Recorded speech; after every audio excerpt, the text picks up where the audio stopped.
Welcome, friends from around the world. We are so happy to have so many people with us today from every corner of the globe. Welcome to today's webinar with Ale Duarte entitled Schools in Tune. My name is Melissa Sinclair, and I am a member of the Somatic Experiencing Ukraine Task Force.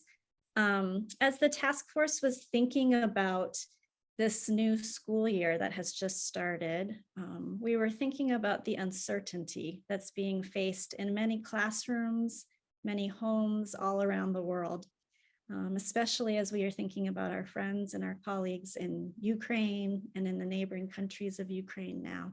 And so we reached out to the wonderful Ale Duarte and said, is there any type of a webinar topic you could put together that might be a resource, a support for teachers, for parents, for those of you who are hosting refugees and friends in your homes today?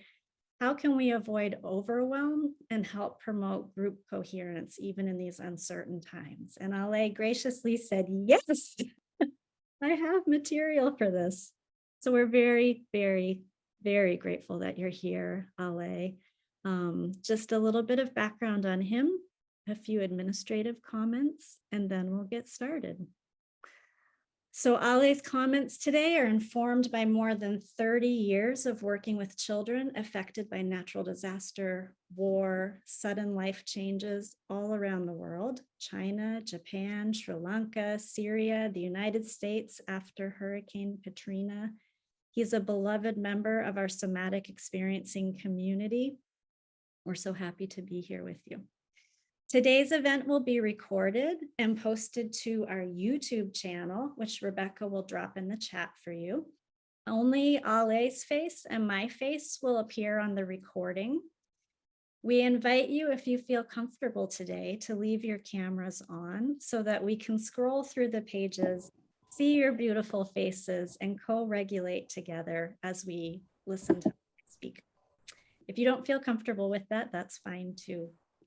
Ale and I will have a discussion. Well, mostly he'll be talking for 45 minutes, and then we'll open for questions from you.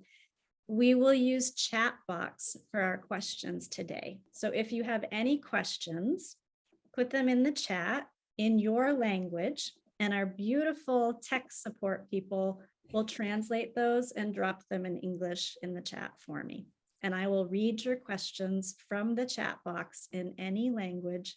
I will read them to Ale, and that's how we will have our Q&A today. And that's it. So Ale, you've been around the world, and now you're here with us today. Thank you for coming. Thank you very much. Thank you for everyone to be here to participate. This really makes me excited, curious to know what's happening the other side. And also, I'm very happy to be back here. You know, I took 2 years or a little bit more sabbatical, and now I'm back on track here. And really pleased to do something for the need that we have right now in Ukraine.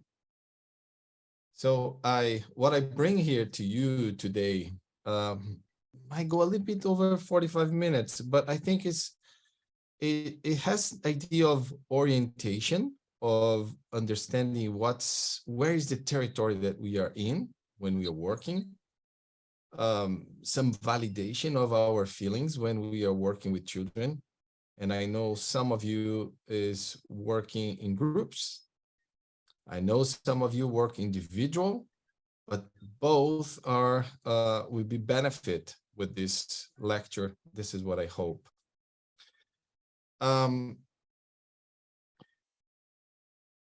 The idea of schools in tune is it comes from the observation that when we are leading classes, when you are leading group, there is a pattern that forms, emotional pattern, energetic pattern that forms during the class, during our facilitation, that if we understand these patterns, it's going to be easier to manage, to organize, and bring the group back to coherence. when I say easier, doesn't mean easy, because sometimes the level of difficulty is high. So instead of being really high, it's going to be high. But the idea is how we begin to contain this organization. Okay, so I am very much em, empathetic with the amount of work you guys might have in this moment of war, in this moment of overwhelm, overload of kids coming in with needs and families. For you to need to get out of your job that you're doing to do something that probably is not something that you're used to do, and now you're helping. So all those things increase the complexity of this work. And this is my task today, is help put a frame into that. So here's the takeaways that I want to have in this class here. First, understand the emotional patterns in group of kids. If you work individually, you're gonna be, it's important for you to understand, because the one kid is always inside a group. So if you understand the group, it might be easy for you to understand them when they are in your office. Second, identify 4 expected ungrounded states. So ungrounded states, when kids are out of their presence, when they are not there in the moment with you, they are maybe too excited, or they are aggressive, something that even the kid says, it's not me. So I'm going to show these 4. We have many more, but I want to show these 4 because this is going to be a very important orientation in the classroom. And third, some strategies, what I do, what I saw people doing. And because I teach many workshops, I am seeing other professionals with so much experience. So I feel pleased to be able to be with them in the same room and see how great they are when they facilitate. And I'm here borrowing some of this stuff to share here with you too. So I, of course, needs to say thanks for Peter.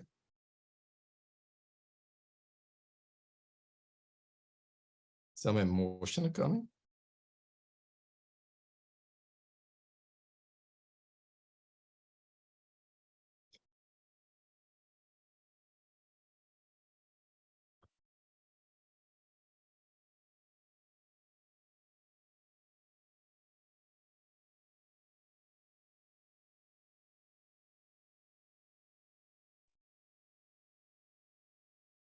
Let's move on here. I'm bow to him. Insights from the field.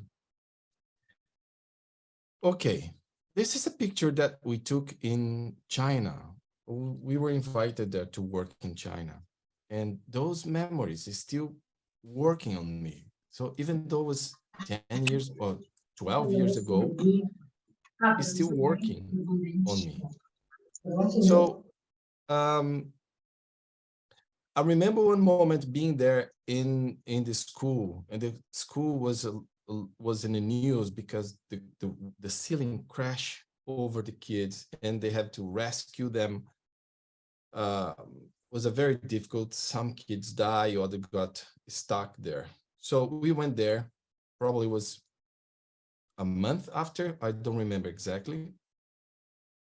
But we did a great work. The team, I was part of this amazing team. So we did a great work orienting them about grounding, about all those things that we do with somatic experiencing, how to help them to go back into self-regulate. And then we went, the days finished, we went to the courtyard.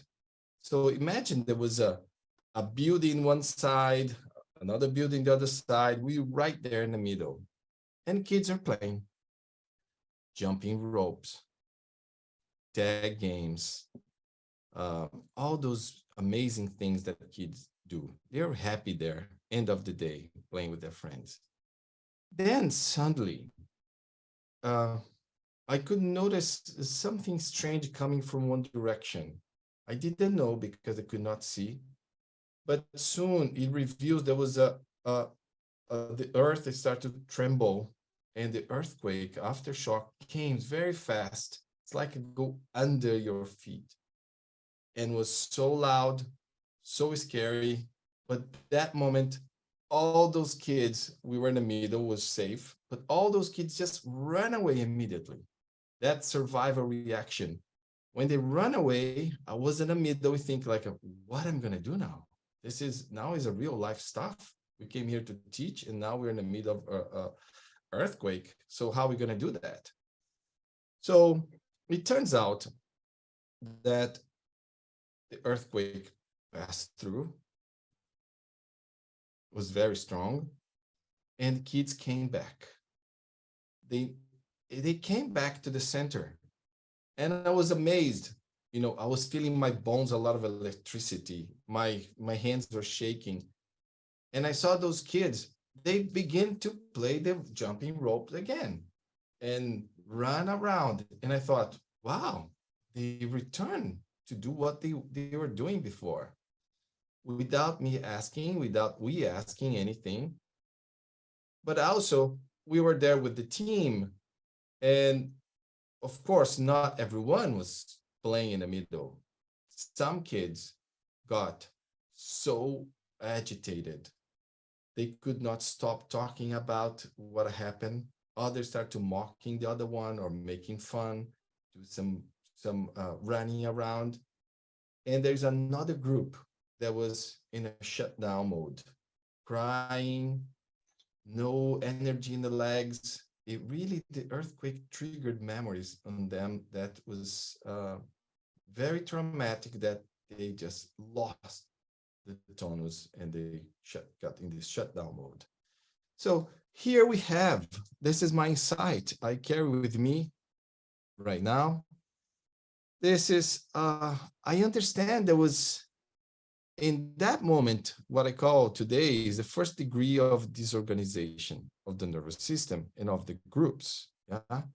So the core group, the group that stays in a center, that's more resilient, they split into overexcited group and withdrawn, kids that doesn't have so much energy. So immediately the main group was splitted. So for you to visualize this better, so we see up here kids that is in this high energy, down here kids that in low energy, and in the middle kids that is the ones that return it. They go back, they start to play, they try to find their resilience. So that was a big lesson for me that I used to work. This is giving the insight to work with individual and also working with groups. So the resilient kids is the one that I understood that we just need to be around. We don't need to do so much with them because they will find their way towards self-regulation. And we were in our team, we didn't have enough people to, to get everyone. So I told them, say, okay, let's do one thing here. We're gonna divide it. One group is gonna meet the kids with the high energy. The other group is gonna meet the kids with the low energy. Put your presence there. And the kids that continue to play, let them play, and we're gonna only look at. We're gonna be around it because they have the autonomy to self-regulate, and they don't need our precious, presence in the moment because we don't have so many people. And it was fantastic how this thing just we're able to put everyone together, rely on the power of these resilient kids. As soon as the resilient kids are there playing, we could bring the other ones to integrate and make this big circle and integration with a big circle. So let me continue here with the slides. So one thing that I see that's happening often is when kids with a high energy in a classroom, like those kids that like to run, they're funny, they're doing all those things, or those kids that there's no much power, what happens is maybe they get out of the room or stay out of the room. So there's this exclusion of those kids, especially the ones with the high energy, because we want, or teachers or who's leading the group facilitating prefer to be with the core group, because the core group is the one, the resilient group is the one that everyone does. You ask them to do something and they love it. But what happens is when we begin to exclude that one guy out, we are cracking the resilience of the main group. So that was one of the big insight is, how can I bring them together? So this group here, this organization will happen all the time when there is something new in the classroom, when there is something that unexpected happen, and or when they're scared about something. You know, when you're teaching something in the classroom or in your group, and then suddenly there is a firework outside, there is something that happened, kids just, what? They yell and they run to the window, see what happened, very curious. The teacher wait and take a little moment, and then suddenly the majority returns to the desk or to the group. Few them stay a bit outside, still taking advantage of that opportunity to go outside, but that core group stays together. So this is what I call this first degree of disorganization, is when the nervous system is spooked, when the nervous system is scared, and you have the survival movement to go out. But we want them to return. So here's a few examples how I use to do self-regulation of this first level or degree of disorganization. Grounding exercises, touch, some butterfly, those things that really help the nervous system to reestablish, to self-regulate. A compassionate hug, for example, here's Lisa Ladu, my dear Lisa Ladu, she's probably here in this call.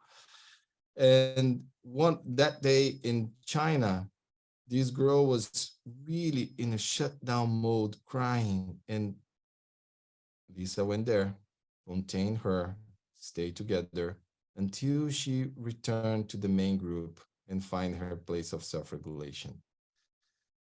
Another way is when kids, they can, oh, notice your belly. Let's put your hand in your belly and stay, and then we touch, and then you can self-regulate. So those things are so important for us for this first level of self-regulation. Let me see the time here. I want to show you a quick video to say how this new encounter makes kids a bit scattered, but over time, with patience, they return. This is a probably 2-minute video here. Let's see if it's working. Can you guys see? Melissa? Yes, I see. I hear no sound. Is that okay? Yes or no? So it's okay. Okay. So we see kids running around. I am in the center. Kann man das größer machen, das Video? And then we see a few kids already coming in, joining the center. Some is outside, not want to participate. And I talk to them here. Others still moving around. So what I'm doing this beginning is waiting for the group to form. So they begin to get closer to understand and see, is this guy safe? Is this guy, what he's gonna play? Does he gonna play something that I like it? What is it that I'm doing here? So you can see that I'm waiting for them to move around, but I keep my eyes on them. Always observing this core group. Rely on their patience, rely on their moment, see if they're strong enough to be here. Some kids want to go out, maybe play with the other ones. I bring them in and wait and understand that I am planning here for probably 30 minutes, 40 minutes. So I'm waiting as much as I can for this guy to come in and join the center. He goes around. And you see here, I got this little monkey, and then I'm gonna play with the monkey. And a way to invite them. And waiting. And I make few calls. Hey, you guys coming? You guys coming? Right now, you guys coming? And they join. Here is a special moment to greet, to say everything's okay. And then we have a group that can start something. So I'm going to make a pause here. Melissa. Yes. Let's chat a little bit. I'm learning so much, Ale. So we are really trying to get all the children into this center green circle, the resilient zone, because some are dysregulated, too hyper, some are shut down below that resilient zone. Is this kind of the basic? Exactly. We need to understand that they will split over time. Anytime they will split to the high energy and lower energy. We cannot contain that, but they will happen. We need to know that will happen and use this polarization to bring them back. And that's what I will show later. This is revolutionary for me. I thought sometimes some children are just always above the zone, hyperactive, and some are below, but no? Yeah, some, yes. And that's the part that we need to understand why and which type it is. And it really depends on what we're going to teach them. Here is the first step to understand this simple polarization. This is so helpful, Ale. I love it. Can I ask a related question that came into the chat to clarify for people? Please. Okay. So regarding group regulation, for the children who continued to play right after the earthquake, could it be that some of them are also experiencing disassociation and that's why they carried on like before? Or is this always a sign that kids are okay? In some levels, they were in need. It doesn't mean that they return to play. It seems like they are, worries free. They are self-regulated. But the thing is, the play itself will help them to self-regulate, and they choose this path to self-regulate.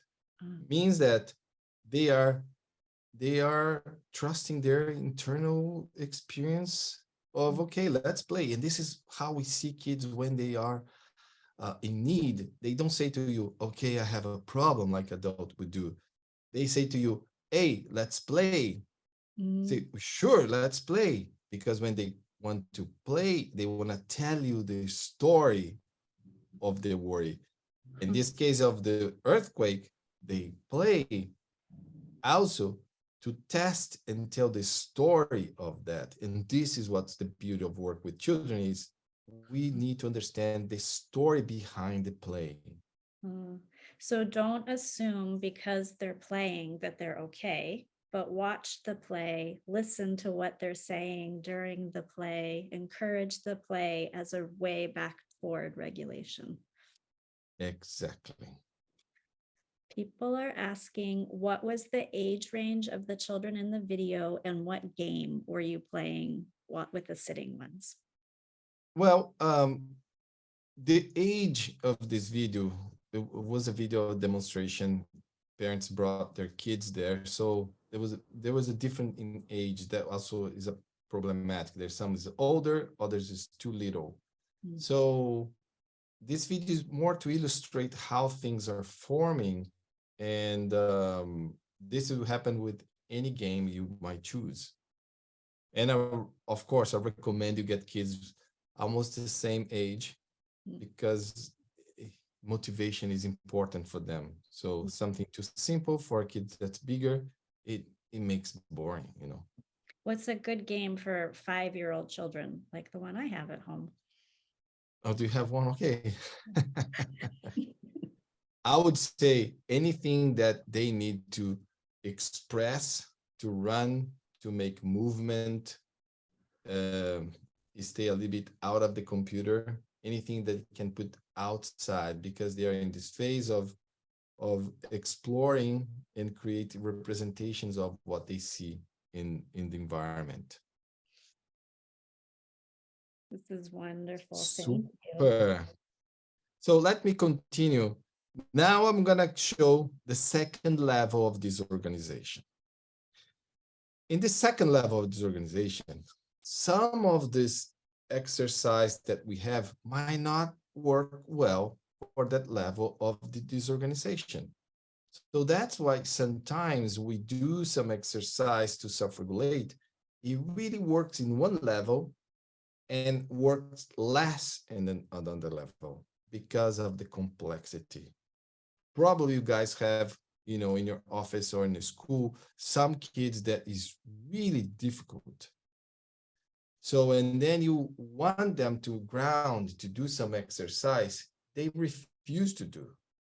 This is because not they don't need, but it's because now the disorganization reaches a different level of complexity. So please, I'm not want to be naive here to think that all the exercise work, because it requires much more sophistication in how we facilitate.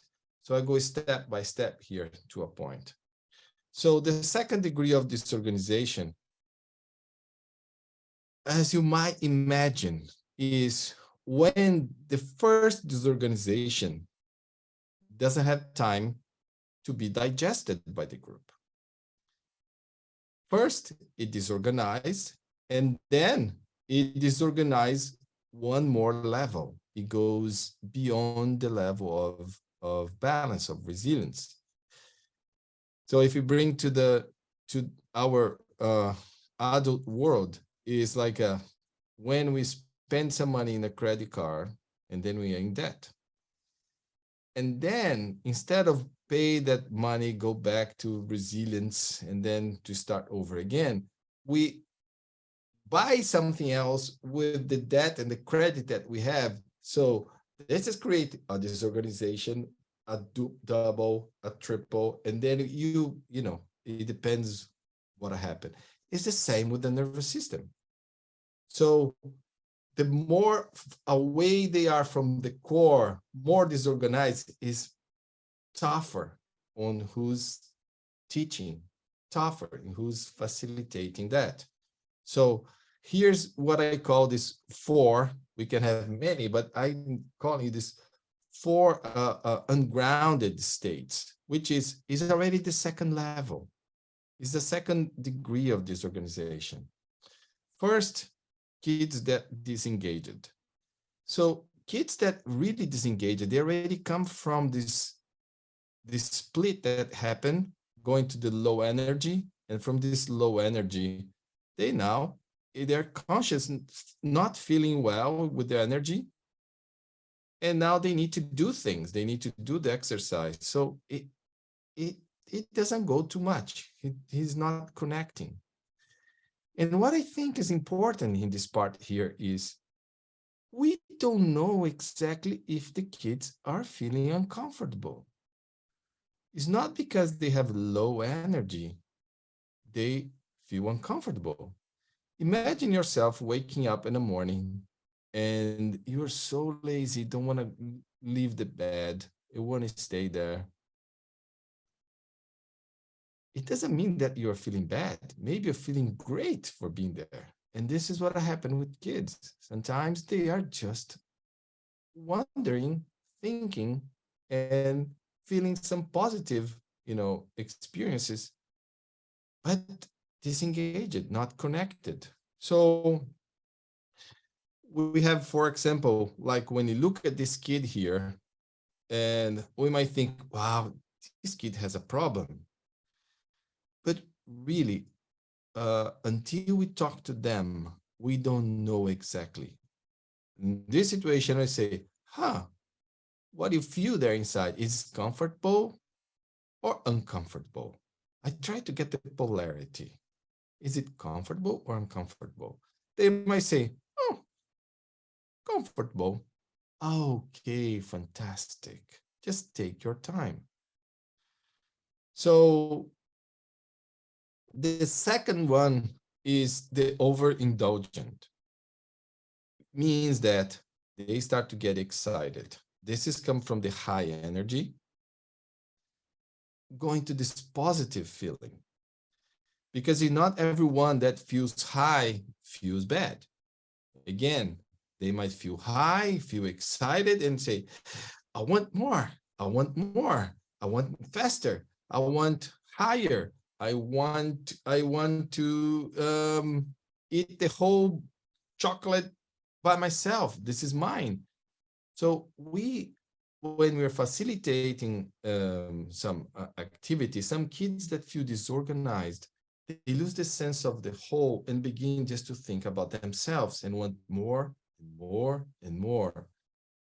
These days I was in a park here, and then this kid was playing there with another kids, and then he came to me and said, hey, do you know what's this? I say, no, I don't know. This is the ninja sword. So, oh, ninja sword, fantastic.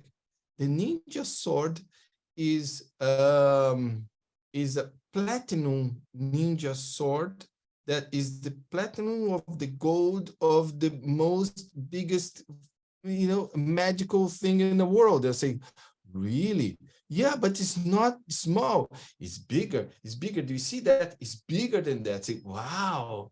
So I can see that the nervous system needs to go higher, more and more. But you look at them, it's okay. But this is one situation that we need to challenge them to contain a little bit, because the more he leaves the center, later he will have a crash. And that's what we look at. It's not the moment, but what happened after, and maybe what happened before. Okay, so this is another ungrounded state we see very often. From there, like we see kids in this amazing play, we need to challenge them a little bit. Say, wow, you have so much fun. This is fantastic. Wait, is the water warm? Wait, I start to engage in the conversation with them, just to hold, just to bring them back to here and now. Again, going higher, higher, higher. We saw this in park. This is a classical. Yeah. So let's go to the other one. Maybe this is very popular now here, which is the aggression. Kids that more aggressive. Quite often I receive the question, kids are fighting, what to do? I would say that when kids are fighting, when I see that, I need to help to de-escalate, but it means that I am already too late. Usually this aggression coming, if you look a little bit before, is because they're so excited before, and then they find some conflict and they cannot do this conflict, cannot organize the conflict by themselves. So they think they had the same intention, but they don't have the same intention. And then there's a clash. So I will talk a little bit more about aggression here. But this is a state that really tells me he is losing something special, or he lost something special and he wants to have that back. It could be something simple, could be the football game, but also could be a beloved one that he still don't understand why his beloved one is lost in the war, especially. I remember working in Syria, and this little kid, he was really fun guy, very small, and he had a tall friend. So very, very playing together. And then suddenly this kid got this punch in his hand, I would say the glove, and punched the face of the other one. So the big one started to cry, and he looked at that and he punched it again. I was like, wow. And then he punched it again. It seems like he wanted to see the crying happening. So I contained them, I called, talked to them, and bring both together, and then to understand what was happening. One thing that he was saying is that was happening a little before. I saw this boy, this is organized here. I saw this boy looking over the fence to this open field for, I don't know, 10 minutes. He just looking that. And then the fight happened. I realized in a moment, and I said, hey, don't do this right now. Hold on. It's not about this moment to fight. And I said, you know, I saw you looking at the field for a while, and I felt curious to know what you're looking there. And then he said, well, I'm waiting for my father. Over there is Aleppo, and he went to Aleppo and never returned. So we're waiting for him to return. So, and then I put things together. You know, it's like he's looking at that, see what happened, feel the rage and the impotency of the situation, meet the friend, and then he start to fight with the friend. So the reason of the fight might be linked with something that happened before. So the fight is what the expression, what happened. So I need to go back and talk to them and see what happened, and then see, okay, disconnected the aggression from him, because you know this is yours. So of course this kid was probably, he was like a 10 or 11, so he could understand a good conversation, but it was very fruitful for him to understand that one thing doesn't relate with other thing. So it's a very touching moment. And I think we can think about that with almost every child. In some level, they are losing something or he lost something, but he wants to conquer back. This will be like a deep analysis here. So here we have this kid, you know, just putting out. We need to understand what happened before or after. And the other one is a bit more painful. Is in this low energy. Is about disillusion. Now, the disillusion phase, they have low energy, they feel sad, they don't know what happened, and I think has association with the loss of the power of make it happen. It's like when a child give up because now the kids are not inviting them to play and they don't have the power to go back to the group, and then they start to cry in a corner. Yeah. So all those situations take them to the sense of feeling very painful. It's really painful for them. Just a second here. We have a microphone open, yeah? Okay. So that's the disillusion phase. Working with this phase is, it's not that easy, and also it's not that comfortable for who's facilitating. Imagine someone comes and want to facilitate something for kids, and imagine we're gonna do something fun for them, but now needs to deal with this emotional state. And unfortunately, what happened is those kids are, again, leave them aside, let them rest a little bit, and they have fun. So they feel the losses start increasing themselves. I say, I don't belong here. I don't belong here. So I want to talk more about this part here of the disillusion in the next slide here. So here are the four states, ungrounded states, that you will find in your group. You will find in your group, and that represent that they are a little bit out of the center. And this, from the second degree of disorganization, is where we begin to put our flag up to say, oh, from here, what will be the third level of disorganization? Can you imagine? Can you imagine the first disorganization, the second disorganization? The first is really very from the impulses. The second, now you have control, you feel the loss, you feel all those things, the kids feeling that.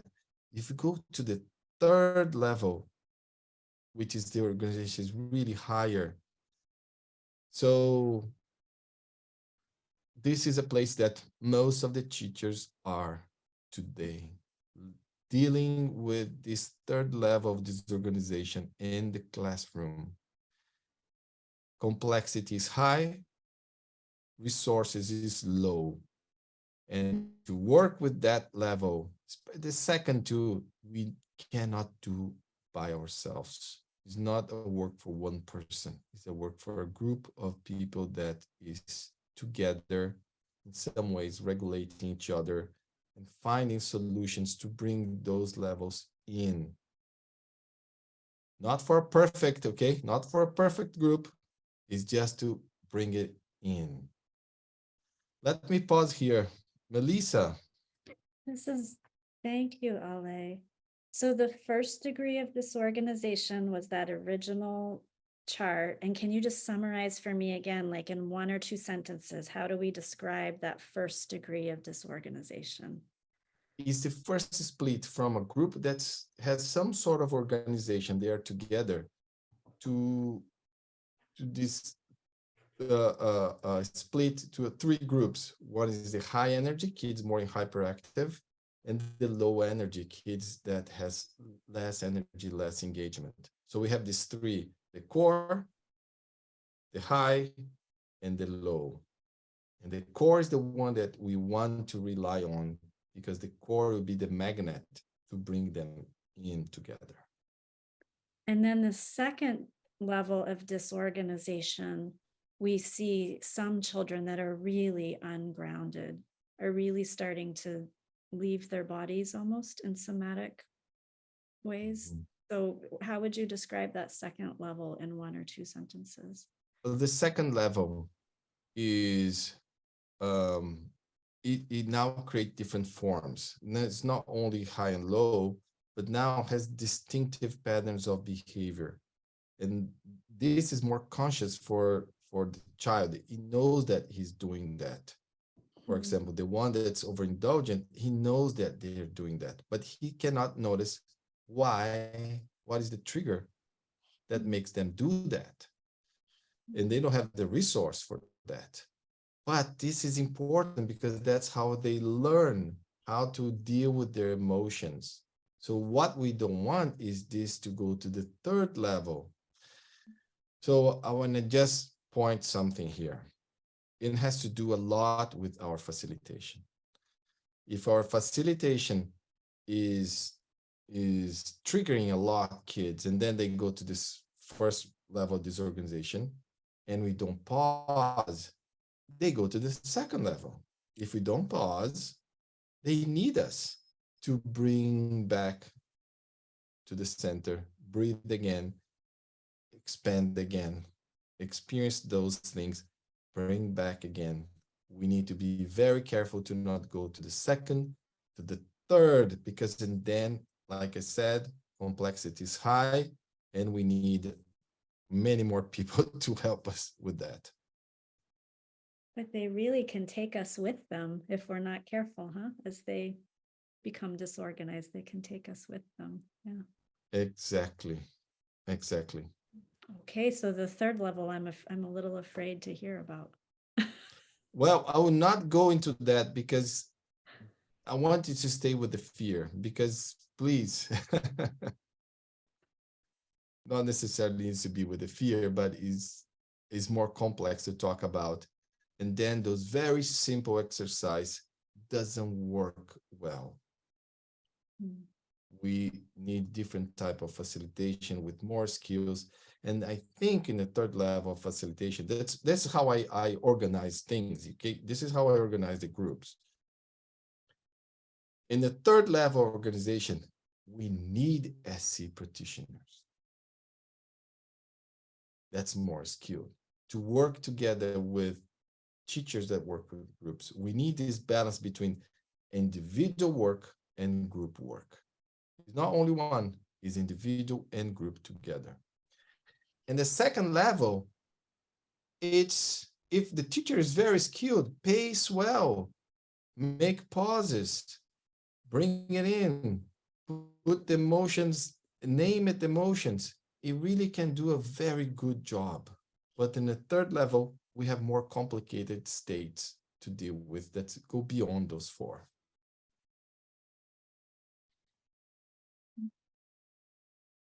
Okay, shall we move on? Yeah, I just want to say though to all the teachers in the room, the parents, aunts, uncles, grandparents, I am realizing in a new way how important our role is for these children. And we can help. We can help even at the second level of this organization. I'm so encouraged by the important role that I can play. Yes, very much, very much. We need to rely on the kids, but we need to have our eyes on that. Thank you all. So some facilitation skills here. I will try to be fast because I want to give more time for questions. Facilitation skills means let's make their life easier. So basically, we're going to talk about a support approach and containment. Support and containment. For the ones that in this low spectrum, low part of this circle here, for the disengaged and disillusion, we have a support because we need to help them to move on, to be more upregulated, to do something. And the disillusion, we need to support because the fall was too intense. They feel pain. How to help them to move on to the next. And here, for the ones that more high energy, we definitely need containment. And containment is not to say stop it, stop it. We find different ways to help them to contain. For example, reflecting before doing things. Usually they're very impulsive. Let's reflect a little bit before. But I will go over step by step. Facilitation highlights here. Support for the disengagement. We got to support their initiatives. Usually, kids, when they have low energy, they're more timid. So they have many ideas inside, but they don't dare to put it out. So as soon as he has one spark with the eyes, like they give up. They give up. So that's why our eyes need to be very, very careful. You see some kids like you just come closer, very discreet, and say, hey, watch, I think you had some idea. I want to hear that. Or I can even say, if you have one idea, just share with a friend that you like. Go to the friend that you like and share, because we need to put some water for that initiative to grow like a plant. If we got one of this initiative, if we suddenly just look and say, oh, I got it, and then you help them to plant, to move up, to upregulate, to feel more engaged, wow, you did a lot.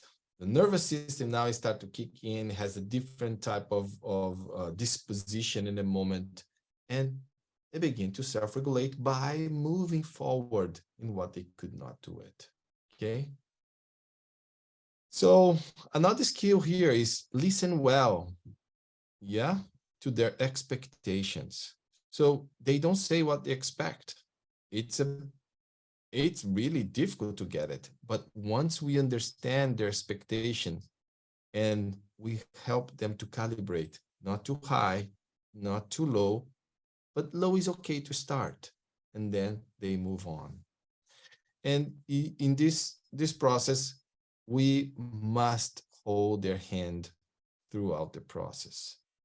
Some facilitators, they say, wow, I need to do this all the time. This kid is all the time is, yes, they need, and maybe for years, maybe for years.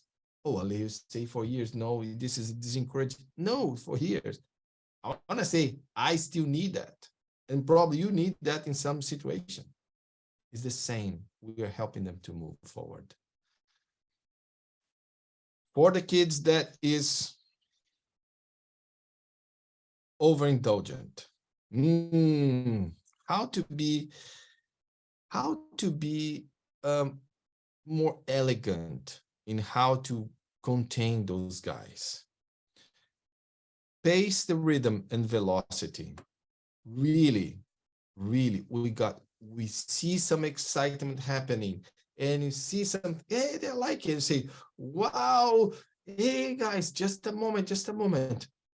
Please look at me here. Let's pause a little bit. We engage in orientation. Look at me. Look around. See which other kids are playing with you. Just that orientation help the nervous system to get more into this grounded mode, and then you release them forward in a way that let go slow. Remember, why you're careful here is because if crosses the threshold to a point, it's easier to go to aggression. Why? It's not because they're mean. Sometimes they're so excited, they stop seeing things. They start to bump into each other, hit head, and then start to cry. The other one, it's really, the energy goes too high, a chaos begin to happen. And chaos is the situation that someone's gonna fight and you not know why. So cross the threshold, be there, especially together with those kids. Invite them to stay longer in the plan. Kids, when they have high energy, they hate planning. They don't like planning. They don't want to planning. They just want to do it. Just do it. But we want to hold a little longer because that they feel the weight inside. The weight is some sort of readiness, and readiness is a way to help them to get a tolerance for that waiting, for that energy that inside. So the system goes, let's play. Okay, let's play. But at least we had this one round, they could just release some of the energy. And then reflection is another one that's really important. As soon as he's doing something, you say, you you did this round here. Why was that? Huh? Where did you get this idea? No, I don't want to talk to you right now. I don't want. No. Just tell me later. I want to ask you that, and continue playing. Aggression. You already know some of the source of aggression when it's not related with a deep trauma, like I talk about this boy in Syria, yeah. But here is the moment is important that we need to de-escalate, contain and de-escalate the aggression. It really doesn't matter why, but we need to hold them because, I don't need to say why, just to keep peace in the moment and no one get hurt, yeah. Then we begin to investigate what happened. Those kids together, they start to fight. It's your fault. Yeah. I remember working in China and this kid, he was so quiet. But as soon as he started to play, he got so excited that he did, I didn't know, but he didn't have any social skills. So he would just take the ball from the other. He was just invaded territories. He was doing things that the other kids got really mad. And then they fight.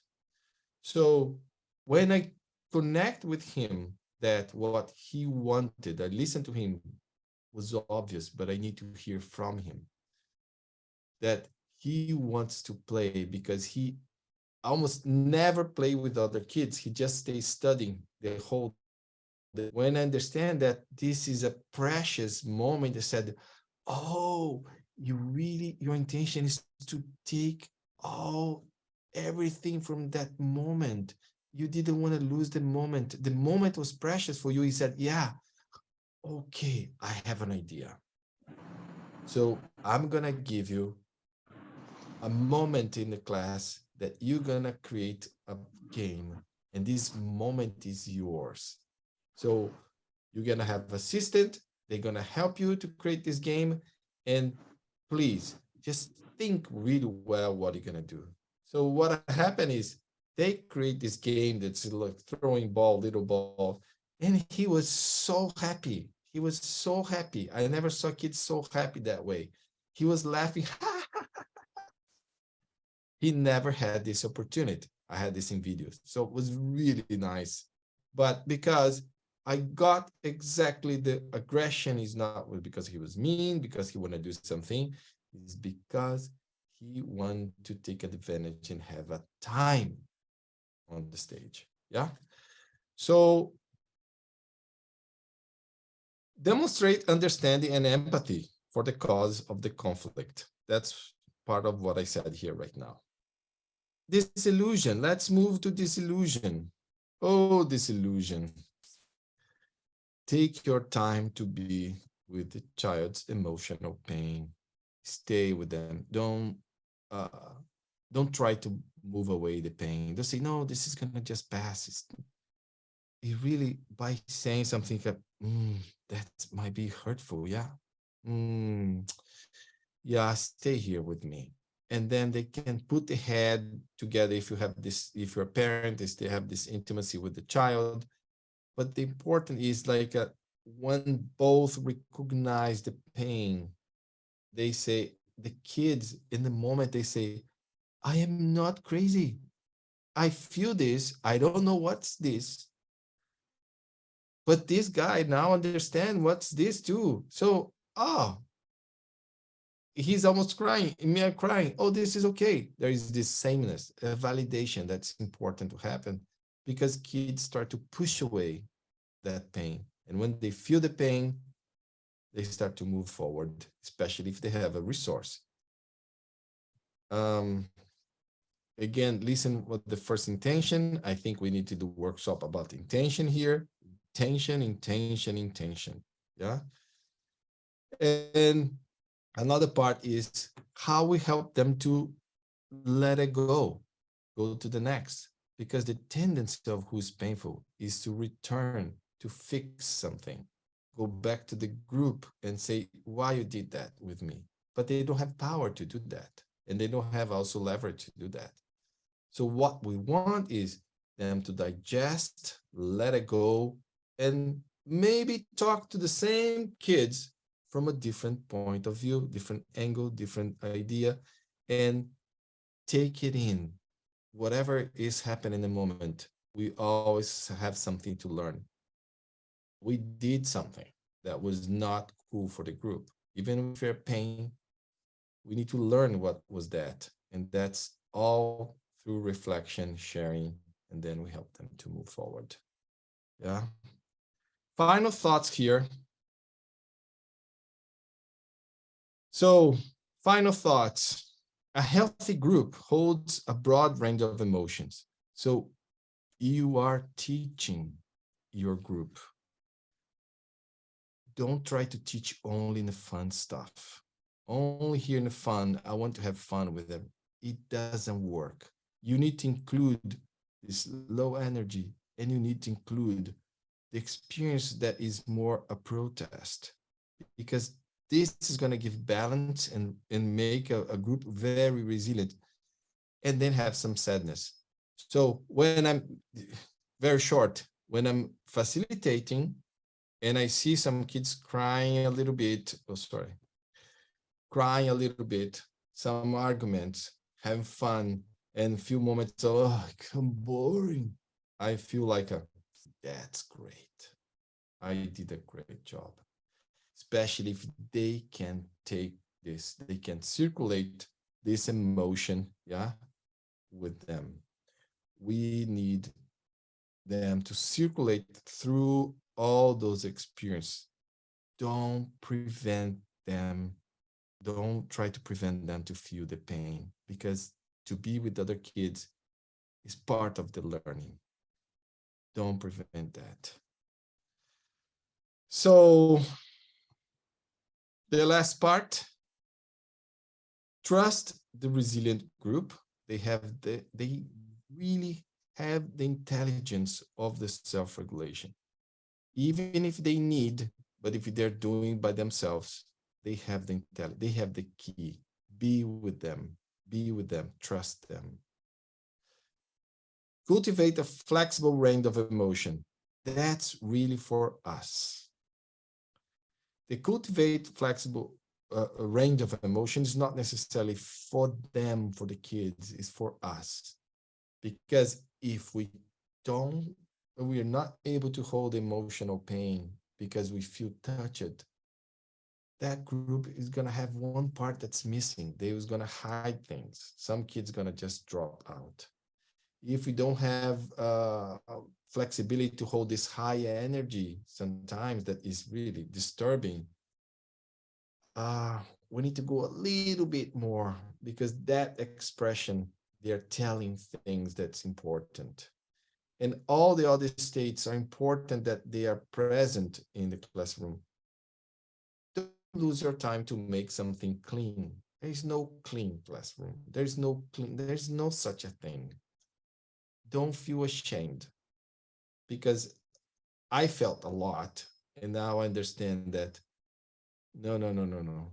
Let them circulate and go around. So that's the end. And I'm here to, share more thoughts. Went a little bit over time. It was so packed with information, and I think that your partner is going to send me a link to a webinar or training that you have coming up too, in case anybody would like to attend in the future. This information is so needed. Yeah, it's gonna be probably in end of November to December. Okay, we will share with everybody either before the end of this in the chat, but we'll include information. There was Ale's website, and we'll include information about any forthcoming events with him that we're aware of. So can we jump into Q&A, Ale, or do we want to? Please. Okay. Let's do it. I learned so much in that. I'm taking notes furiously, even to be a better parent. I understand now to trust my child too, that the answers are inside of them. My job is to listen, help them reflect. Yeah. Me too. I'm trying my best with my child too. I'm a Can new you on the job. and someone's asking, can you show that last slide again? I think the one with the website, Naama. This Yeah. one, Okay, trust the resilient group, cultivate a flexible range, be inclusive of different emotional states. And then be Rebecca, inclusive. Get that kid that give you a little bit trouble and find ways to say, how can I include this? Yeah. make space for that. Yeah, yeah. Thank you. Okay, and there's Ale's website in the chat too. I have a few questions that came in when people registered. I'll ask one or two to start us, but for all people in the room, we are now open for your questions. So just put in any language in the chat box. Our job is to interpret those, okay? So you put any language in the Erika. chat and then I'll share them with Ale. So we had a question come in before from Ukraine, actually. I'm a teacher who works with children remotely under conditions of military occupation in Ukraine. Is group coherence even possible in a situation like this? Where should I put my energies as a teacher? This is fantastic. You know, I would say don't attempt to make the energy clean or everything fun, because uh, that group, they have what internal narrative to express outside, which is related with the war and related with their losses. Yeah, remember those kids. It, imagine they say to them, kids, you cannot be outside now because you have a virus and you need to be inside. And you're going to be inside for 2 years. And then you're going to find safety inside. Then they make this big effort to put all the friends and everything, and then they lose this social connection. But anyway, they start to do something else. Now they say, oh, you're in your house, leave your country because something is gonna. So they cannot find they just landed inside. Now they need to go outside. They are disoriented. They are processing those losses plus the losses that they have in their families and things. So to bring coherence to that would be to have the courage to talk about those issues and not to fix something, but is to say we are circulating around all those emotions in what we do through the games, through conversations, round of conversations, drawings, so many ways kids can process that.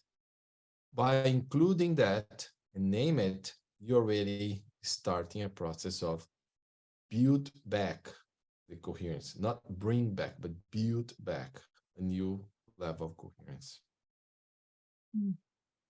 I appreciate what you said too about it doesn't have to be clean. Yes. These perfect. Yeah, I think this is such a work that is make us blind for the real need that some kids are having. We begin to be more um, just engaging with the ones that just resonate with us when we are, create a game, and that group, fantastic group, they do everything that you want. That's the resilient group. And say, I love to teach those kids. I don't like those kids, but to create resilience is how to include those. So Yi from Ireland, it's nice to have you here.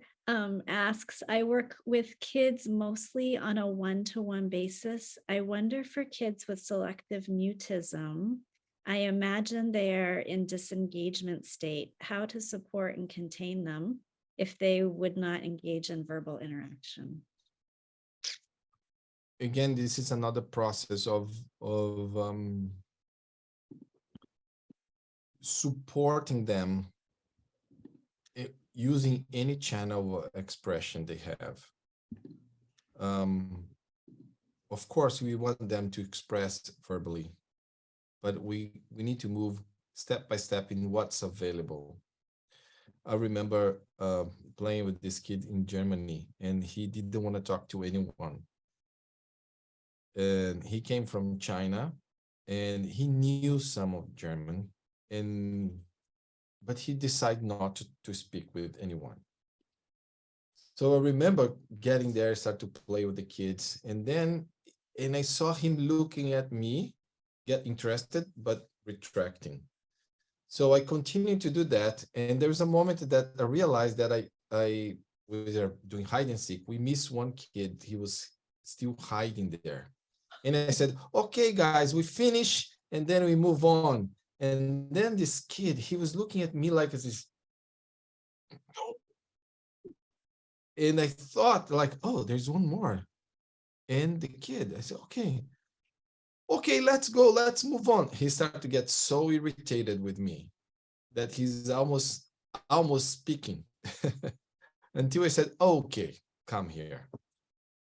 And then he just released. Later, he went for one private session, and I started to play those games, like matching games. And I started to say, playing those matching games there, and he's coming and he started to play together. So little by little, I could see that he had the ability to do it, but he was choosing not to. But as soon as he had someone interacting with him that's not demanding verbal communication, he were able to express. And later on, the director of the school said he just started to speak with everyone. So I think the goal is help them to express through their channels of expression, through body, through the eyes, the movements. Whatever they're capable to do. Yeah. Xiaoyi, I hope that answered your question. I think we have time for one or two more. So if anyone wants to put in the chat, you are welcome. She said that's very helpful. So one from Poland, how can we eliminate children hitting their heads on objects? And is this affiliated with disassociation? How can we address these types of things? Yes, those are more specific, so it's really hard to answer something without the context. I'm gonna take a risk to say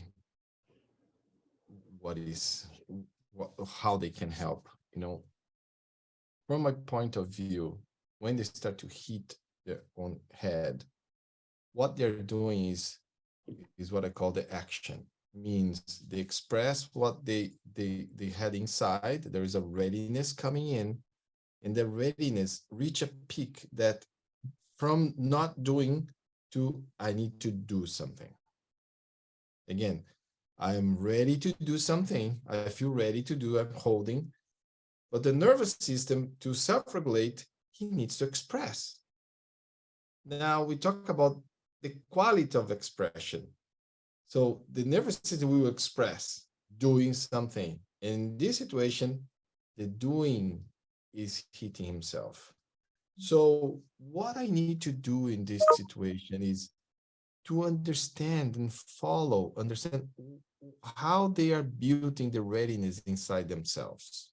Not to let to the point that has so overwhelming that the action will be an action of impulse and something that is against them.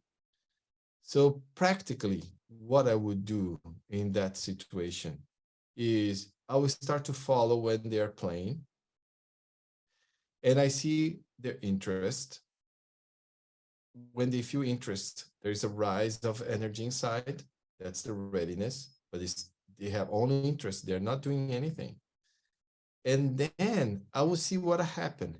If he start to avoid what he like it, I will help them and point them back to what was happening, because they start to detach from what they like. maybe for not finding permission. I don't know what the context is. I want them to get back here and do a small constructive action. Maybe show me the page there you like it. Oh, this is you like it. This is fantastic. Thanks for showing me. Thanks for having this action of construction with me. So this make their cycle move forward and prevent them to go to the peak and hit himself. So I would say that is step by step, looking at the state of readiness, how they build, really get the glass and put it there and see he's coming up. Yes, he's getting ready to do something. And then I join. And then I help them to move. I offer something else because I want them to have an action of construction and not something that's more defensive or offensive to himself. So a question in the chat, I think, relates to this. The question is, how long can it take for a problem group to function in this way, to come together and have coherence? And I think we can add for an individual child, what's the time frame that we're talking about of what you're describing with change? So this is a very good question, because people want us to work in things that needs to function. Nobody's gonna pay us if it's not working, so we need to find ways to work. So now is how we instruct somebody else outside to see that's working. Let's suppose you have a boss. The boss wants to say, oh, so we have this group, how long is it gonna take? So the boss is waiting because he has another boss of the boss waiting for him. So I need to instruct them how to look to see progression in the class. First thing is, how is those moments of explosion that goes to this third level of this organization, or all those behavior, how they start to retract. And although they're still doing some big mess around, but they say, okay, they're not engaging in physical violence. So that was one step behind. Oh, now they are more collaborative. They spend a little bit more time together. One step more. So thinking about time, it's hard to say how long, and you guys know, if I say to you how long you're going to do your work, and I don't think you're going to answer for me, but let me put a time frame, because time frame is good. I would think about a project of 7 classes, 7 encounters. I like these odd numbers, because you got to see from the first one, and then you have the first phase is 3 sessions. 1, 2, 3. Now you can see a trend from the 1 to the 3rd. You see, oh, it kind of improved from the 2nd to the 3rd. It's improved. And then you see to the 5, say, okay, it's seems like, and then you see for the 7. So I think those progressions gonna give you, if you're good at taking notes, for example, you can show to the boss and say, look, there's a progression here. So if this is working, continue. But remember, at the end, you need to be able to talk about emotions with children. You need to be able to talk about high energy with children. You need to be able to talk about aggression with children. You need to be able to validate and say, it's okay to feel lazy, to feel. It's important to have those things. If you start to talk about that, if this is included in your conversation, you are in a good shape. Is it helpful? Yeah. Yes, because you've given us a little bit of a time frame for expectation management, but also benchmarks to be looking for as we watch a particular time frame unfold. That's helpful. Yeah. Our last question I think that we'll have time for then, maybe as a wrap up, unless you have additional closing remarks, is what's a word of encouragement that you can give for participants today who are teachers, who are parents, who are struggling with this? Give us something to leave with today. Well, if there's so many things I like to say to myself,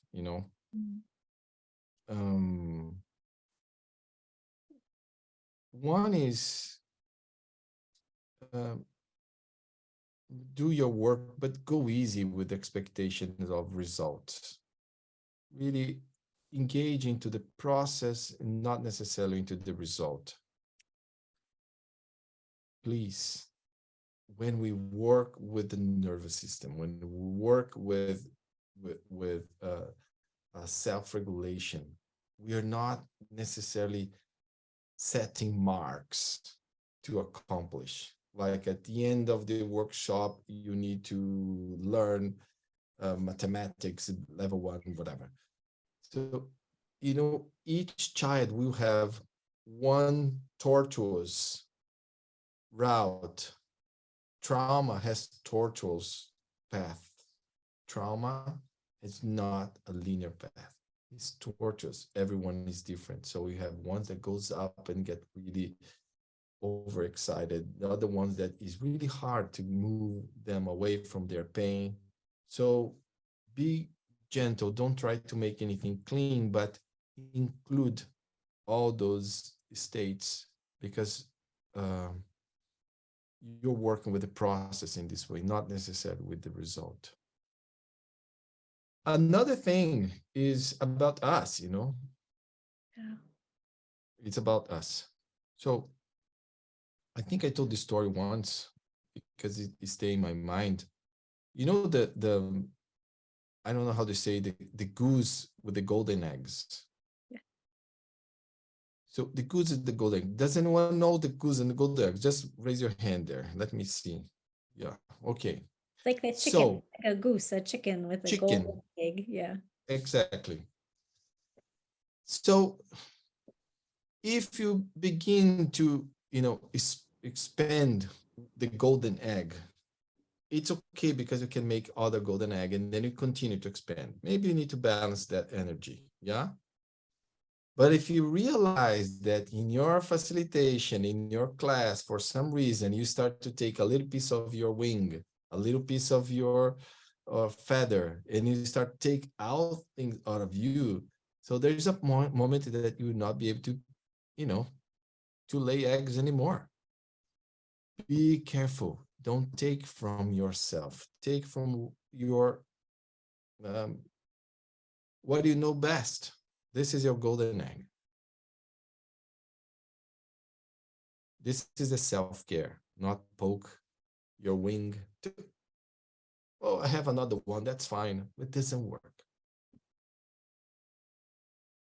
I feel more freedom to do what you're saying after listening to you talk today, because you have also reminded us that we're not trying to achieve a particular end state of perfection, but really engaging with the group and with each individual they're in their particular process. And that takes a lot of pressure off of me as a parent or as a teacher to be creating this perfect look. And I don't give so much of myself away either. I can stand back a little more, and I appreciate it. Yes. And now you provoke me to say, you are not alone, not you, but everyone here, not alone. Don't try to do this really complex job alone. This is a lot. What a perfect segue to our closing remarks today, Ale, which is I have wonderful, exciting news, everyone. Ale has so graciously agreed to join us again on November 10th, same time, 7 p.m. Central Eastern European Time, for a community of practice discussion. So if you, between now and November 10th, take what we've talked about today, the ideas Ale has shared with us, practice them between now and then, and we will come back together and we will talk about how's it going. And Ale would love to hear what's working, what's not working, and have a really interactive discussion together November 10th at 7 p.m. Central Eastern Time. We will not have interpreters for that event, but my friends in the global SE community, if your community would like to make an arrangement for an interpreter to come, we can open language channels and definitely have simultaneous interpretation. We can make lots of options. It's just that we don't have a budget for having interpreters for that event. And that brings me to my next point, which is we have enough money in our budget. So we are a volunteer funded, volunteer fueled organization, but we have done a little bit of fundraising and we're putting almost all of our money toward putting these webinars on to get this SE information out to as many people as we can. We have enough money to fund 2 more webinars. So that will get us through November and December, and then we will be out of money. So if you like and appreciate what you are experiencing today, Rebecca has just put in the chat box the fundraising site, and donations can be made in any currency. So even if you can give 5 euros, 10 euros, 5,000 euros, we can do more of these. But if you appreciate what's happening today, we would appreciate your help in continuing this goodness through small donations, which quickly add up to be able to pay for interpretation services, et cetera, to make this available. I'd like to just say a few quick thank yous before we sign off tonight. Ale, thank you for this beautiful gift today. We are not paying Ale or any of our speakers. They're donating their time and their expertise to us, and we're so grateful for this gift you've given us. Thank you. Rebecca and Katie for your tech support today and your moral support always. Thank you. To our amazing interpreters who brought today's conversation beyond the English-speaking world, Martina, Anna, Katarina, Alexandra, Natalia, Daria, Greg, Sylvia, Guri, Gyongavir, Claudia, and Gabriella, thank you so much for bringing this beyond the English-speaking world. And to the angels who are recording each language channel for us today. If all goes well, in the next couple of weeks, you will see the recording in each of those languages post on our YouTube channel, and maybe Rebecca can drop that in the chat box for us one more time.